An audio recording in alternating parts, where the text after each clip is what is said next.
Okay. Mu kiseera kino tusinzidde wano Kiteezi era nga we wali camp eya Red Cross abanoonyi b'obubudamu ababuutikirwa kasasiro we babudamiziddwa olwaleero ne gye buli kati. Wayiseewo ndowooza kati ennaku ziri mu wiiki eweze, wiiki emu ndowooza n'olunaku lulamba bukyanga enjege eno egwira abantu b'Ekiteezi. Omuyimbi Spice Diana Hajala Namukwaya okusako n'omuyimbi Carol Kasita basobodde okutuukako mu kifo kino era olwaleero ne babaako ebintu ebyenjawulo bye bawadde abantu ba muno, omubadde emmere, omubadde amazzi, omubadde ebyokunywa, okubadde engoye. Thank you so much Spice Diana. Thank you so much Carol Kasita, management zammwe zonna. Of course ne company ya Yaket enonga Spice Diana ye brand ambassador waayo. Twebaza omulimo n'obugabirizi bwonna bwe muwaddeyo bugezeeko okubanga butambuza obulamu bw'abantu abali mu kifo kino abakyasobeddwa oluvannyuma lw'okuviibwako amaka gaabwe ate era n'okwonoonebwa ebintu byabwe eby'omu nju ate ng'abalala bambi bafiirwa baagalwa baabwe baŋŋanda zaabwe mikwano gyabwe mu kiseera kino wano we babudamiziddwa. Ffe nga Vic Exclusive twewaayo okubanga emboozi eno tugikutuusaako era tukuwe byonna ebigenda maaso mu kifo kino osobole okubanga obifuna bulungi nnyo nnyini ddala. Emmotoka kika kya Fuso oba box body ye mmotoka ejjiddemu ebyokunywera ng'ebadde ezze ekubyeko okwosaako n'emmere empitirivu nga bw'ogenda maaso n'okubanga obirabaawo bye biweereddwayo biyambeko. Obuyambi obulala bungi nnyo bukyetaagibwa era temulowooza nti oba bino bye baleese olwaleero byebyo byokka ebyetaagibwa. Obuyambi bungi obw'enjawulo obukyetaagibwa mu kifo kino.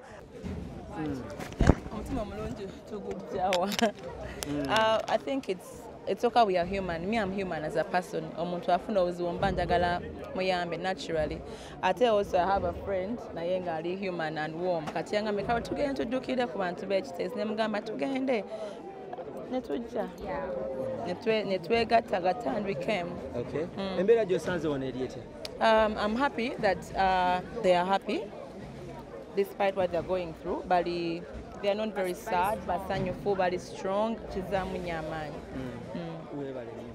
Spice Diana, poliyoti yotunula wali bulungi kozimwe webala omutima omulungi gw'olaze Abannayuganda. Amina. Wabadde webasenga obakidde ku side ki wafunidde ekirowoozo kino? Mbadde nakyo naye mbadde mutuwa nkomyewo this morning, nkomyewo ku makyaga leero. Ningamba because mbadde nkiplanning ate Carol naye nimuyisaamu akasimu awo naye nanjoyininga ne Natina omukyala bwenkola naye omu ku babossi bange so ne tujja tusamudde naye nga mbadde ne plan just obudde mbadde sinnabufuna. Okay. Plan ey'okujja okudduukirira abantu ate ekirungi buli gwe mbadde ŋŋamba nti tukole kino ng'akibayinga era bwe nagambyeko ne kampani benkolera ba Yaket batuwadde emmotoka namba ogirabe ebyokunywa juice mazzi tebaniiziza yadde okulinda okunnyonnyola then nange nengattako emmere Carol naye n'agattako emmere Natina n'agattako emmere ne tukwatira wamu ne tujja kubanga bano be bafaani baffe gye tujja ssente kati nze nalabye nga mu butuufu ffenna kitukwatako basically anyway it's not about me oba Carol yekka naye ffenna kuba kati tuyise ne ku post ezimu nga ziri ku Carol. She's going to perform next week and nengamba you can imagine bagenda kumpagira ate nga nazze gobaddizzaawo nazze before even nga sinaba nakujja kuyimba next week so yeah. Embeera eyabatuukako wali ludda nabiraba nange ku social media mbadde mutuwa nembiraba ku social media natyamu nalwawo n'okubikula videos ezo nga sobola kukikkiriza kubanga kikwasa ennaku okuwulira nti abaana abato people were innocent bagendera mu mbeera ng'eno nga teyeyagalidde tatuuse naye obulamu bw'abantu ne bugwawo bwetyo kikwasa ennaku. Tugambe nti buno si bwe bugenda okusembayo okuleeta ku bintu because abantu obalabye. Yeah, of course. Tujja mukama nga tusobozesezza nga tusobodde ofuna obusobozi obusingako wano naye byetuleeseera obiraba biyitirivu bijja kutwaliza n'abalala bali era nga nabo naffe tetwagala nnyo era basigale wano so we even left some money Diana wali ku donation basobola okukola nga bu circles ne bafuna how to start from with their lives tuleseewo wali ssente wali ku Red Cross wennyini. Yes. Eri abayimbi ba socialite abanoona ssente nga badda mu bupate bubaka ki bw'oyinza obbawa nga ggwe Bachakale baddembe eddembe lyabwe kuva ku bantu nammwe bachakale eddembe lyabwe okucakala. Yes. Yeah.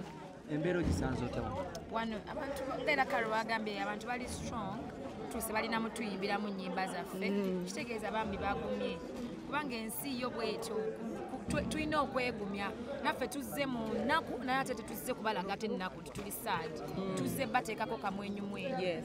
kubalaga nti no tube strong obulamu kiggwa ya bulamu bwe buti butambula.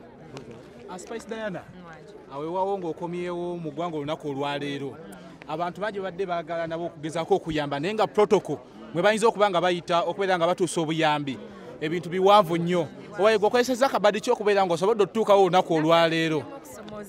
Tufunyemu okusomozebwa naye era ndowooza mu mateeka kubanga ino tumanyi bulungi camp ate emirimu egiriwo nga woolaba si buli mawulire nti gabeerawo si buli muntu nti naye bw'oba oyise mu mitendera emituufu kati nganze jjo maneja wange yazze n'abuuza bannange tukoze tutya okutuuka wano okudonetinga bye tulina ne bamubuulira ekyetaagisa ne tujja leero naye era tufunyemu obuzibu awo ku bya security kubanga bwe tuzze bantu bangi batugiddeko tuzze n'abantu bangi ate nga bamu tetubamanyi abalala batwegasseeko olw'omutima omulungi naye ng'ate munda tebakkirizayo bantu bangi naye tobanenya kubanga era bakola kisinga eri abantu.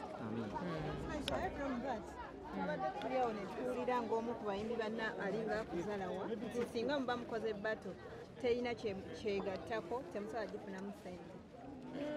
Sandyagadde nnyo kubeera bato siyereese bintu bino so tusitikinga ennyo ku mulamwa no ekyatuleese kuddukira abantu b'ekiteezi terina weegattirako so tusigale ku mulamwa. Spice bwe tukumanyi bulungi nnyo ng'omukyala addukirira bakyala banno mu bulungi mu bubi era twalabako n'abamu ku bakyala abajja okukusiima ewakaawo ng'olaga enkolagana gy'olina nabo nnene nnyo bakuwaddeyoko kadde okwogerako ne ku bakyala bali mu kampu wano.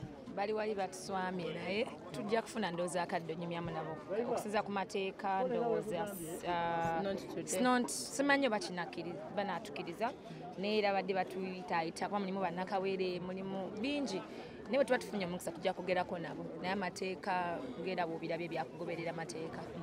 Singa oba oweereddwa omukisa ogwo bangi ku bakyala bali omwezi mu ku mboozi zetufuna nabo abamu balaga n'essuubi libaweddeko obulamu baagala nakubujjawo osuubira osobola okubawaayo kadde singa naawe oba okaweereddwa n'obaako bwoyo kyekindeese eki actually obudde okonyumya namu bagumya kisingako n'ebintu by'obooze nabyo kubanga omuntu ayagala awulire ng'omugamba nti osobola okimeekinga kozi akadde ke balimu kazibu nnyo bamu bafiiriddwako baami baabwe nga abaana baabwe eyo pain tosobola gizaawo naye bwe bafuna abagumya buli balaba omuntu ajja ng'alaga ali nabo kunyumyamuko nabo ndooza kibawo essuubi era nja kwogerako n'abaami abatuwadde omukisa guno okujja wano leero tuba tusoonyumyamuko nabo. Olwaleero wetwogerera ng'omuyimbi Spice Diana n'omuyimbi Carol Kasita basobodde okutuukako mu kifo kino era ne babaako ebintu ebikozesebwa mu bulamu obwa bulijjo bye baleeta ne bawa abantu bano abafuna obuzibu mu njege eno mu mbeera emu oba mu mbeera endala. Mu bimu ku ebyo abantu Spice Diana baleetedde ebintu bino mulimu emmotoka nnamba era ng'emmotoka eyo ebadde ejjudde byakunywa omuli amazzi okosaako ne juice okosaako n'emmere nga bw'ogenda maaso n'okuba nga yonna ogiraba. So ebintu byabaleetedde bibadde bingi nnyo nnyini ddala era nga bwe twabategeeza ku mulundi guli nti obuyambi bungi bukyetaagibwa mu kifo kino era n'abantu bangi abakyayongera okuyingira mu kifo kino. Tugenda kuba twogerako ko oba oliawo n'owamawulire ayongere okutulambululira ennamba entuufu ezibeera mu kifo kino okusinziira ku muwendo ogw'abantu 320 abasembayo okubanga bawulirwa nti bali wano. Then kati tugenda kuba tufuna confirmation okuva mu kifo kino batubuulire namba ya muwendo gw'abantu bameka oba oliawo abali mu kifo kino olunaku olwaleero. Ebyo bye bimu ku bintu Spice byaleese si yekka azze n'omukyala muyimbi munne Carol Kasita. Era mu kaseera kano ebintu ebyo officially bali kubanga babikwasa abakulu bekikwatako okuva mu kitongole kino ekya Red Cross. Bituuse babi receiving of course bawaddeyo ko n'obubaka obwa ssente.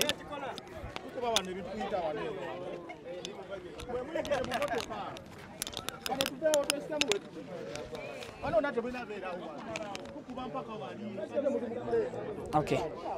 Ebyo byebimu ku bintu ebyamaanyi ebikyagenda ebimu ku bintu ebyamaanyi bye baleese era nga mu kaseera kano bali kubanga babiwa Red Cross officially company ya Yaket eno nga Spice Diana ye brand ambassador waayo era nga bwogenda maaso n'okubalaba abakama abo okuva mu kampani eyo bakwataganye naye olw'omutima gwe. Spice Diana nno y'omu ku bayimbi abakyala abasinze okubeera n'omutima omulungi era omutima ogw'ekisa.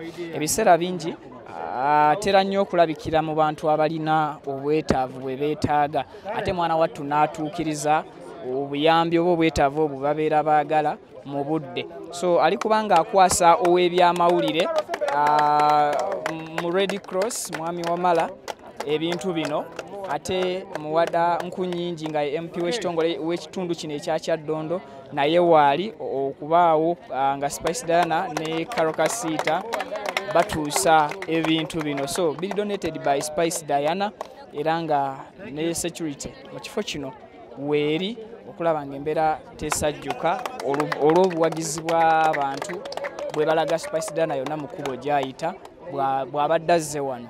So yeye embeera egenda maaso obaolyawo mu kiseera kino. Side zizeeri waliyo engoye ezireetebwa nga ku mulundi guli bwe nabasaba ne mbagamba nti waliwoko obwetaavu bw'ebyambalo nti abantu beetaaga okwambala bangi ku bo bafuluma amayumba gaabwe bwe baagenda mpaka ne leero so nti ebyambalo byali byetaagibwa. Abantu bagezezzaako okubaako ekyo ekitono kye batoola ne baleeta basobole okugatta ettaffaali mu bulamu bw'abantu abakuumibwa mu kifo kino. Era we twogerera security eyaliwo ku mulundi guli ne security eriwo olunaku olwaleero byawukanamu. Ey'omulundi guno yayongezebwamu olw'ensonga nti abantu beeyongerako mu numbers abasula mu kifo kino. Olunaku ndowooza abantu lwe batandika okusula wano baali 35 naye we twogerera ng'omuwendo ogwalinnya ne gusukkira ddala mu bantu 300,000. So kitegeeza nti ennamba y'abantu nnyingi egenda ewera 360. We twogerera nga eri wansi ewaagwa akabasa kano ebimotoka biweetiye oba excavators zikyagenda maaso n'okukola omulimu gwazo. Tezizikiranga n'abazivuga tebakoowanga. Buli lunaku bagezaako okubanga bayiikuula oba oliawo bajjeyo abo abagambibwa okuba nti bakyaliyo because families 35 ze zigambibwa okuba nti ze zitannaba kubanga zirabye ku bantu baazo. So nga ate emirambo okusinziira ku lipooti ya nnaku 2 nga ate eri updated emirambo 33 gye gyazuulwa era ne bagikwasibwa ab'eŋŋanda zaabwe ne bagenda ne bagiganzika ku bijja by'abajjajja baabwe. So olwaleero tetunnaba kufuna update kuva wansi eyo naye engeri gyekiri nti tukyali muno mu kiteezi tugenda kutuukayo tufune oba oliawo update ku nsonga eyo. Of course tugenda kwogerako ko n'omwogezi wa police asobole okuba nga atutegeeza ennamba entuufu ng'evuddemu abo ab'amateeka abakkirizibwa okuba nga batuwa update ku njege eno nga bweyimiridde. Olwaleero lwa Monday era nga kabinenti lwetudde tetunnaba kuba nga tufuna amawulire agavaayo but cabinet olwaleero lwetudde lwe lukiiko luno lwolufuzi olukola gavumenti ekola ki etutwala eya mwami Yoweri Kaguta Museveni. So bagenda kulaba butya bagenda compensating abantu abakosebwa na butya bwe bayinza okuziiza abalala abatannafuna buzibu nga bakyaliraanye ekifo ekyo. Nakugamba nti perimeters government zeyateekawo za meters 2 newankubadde baali basabye meters 5 ne Prime Minister Nabbanja n'agamba nedda bafunzeeko at least zibeere meters 2 era conclusion neba ya meters 2 nga ze perimeters ezeetoolodde Kasasiro oyo atudde ku acres 40. Ne gye buli kati Kasasiro mu kibuga Kampala agenda akendeerako okusinziira mu nnaku 2-3 ezasooka nga ekizibu kino kyakagwawo. Kasasiro yali atandise okubeera omungi mu Kampala mu bikomera by'abantu nga ne ku street atandise okuba nga ayiikako. So embeera egenda etereera oba oli awo ekitongole ki Kampala Capital City Authority oba KCCA kigezezzaako okulaba nga kinoonya ekifo ekirala gye bayiwa kasasiro. Olwaleero mu bitundu eby'Entebbe babawa olukusa newankubadde basooka ne bagaana kasasiro yenna kati nnaku zino gyali kubanga ayiibwa. So byebyo mu kiseera kino y'omuyimbi Spice ne munne Carol Kasita ne management zaabwe batuuseeko mu kifo kino. Twongera okuyita abantu abalala abeesobola mwongere okujja mu kifo kino muweeyo obuyambi bwammwe. Obozze ne kamera tebajja kugaana, ne bw'onaabozze nga toyina kamera era tebajja kubanga bakugaana. Ebyobuyonjo nno wano kikulu era ze mmotoka ezo zoolaba zigezaako okulaba nga zituusa ebyobulamu kuno bibeere nga birungi nnyo era nga tewali bujama. Twategeerako ko nti waliwo omukyala eyazaala oli yali olubuto oba mumujjukira. So we are here to cover that story n'okumanya ekituufu omukyala oyo nga bwe bitambula era nga bwe biri.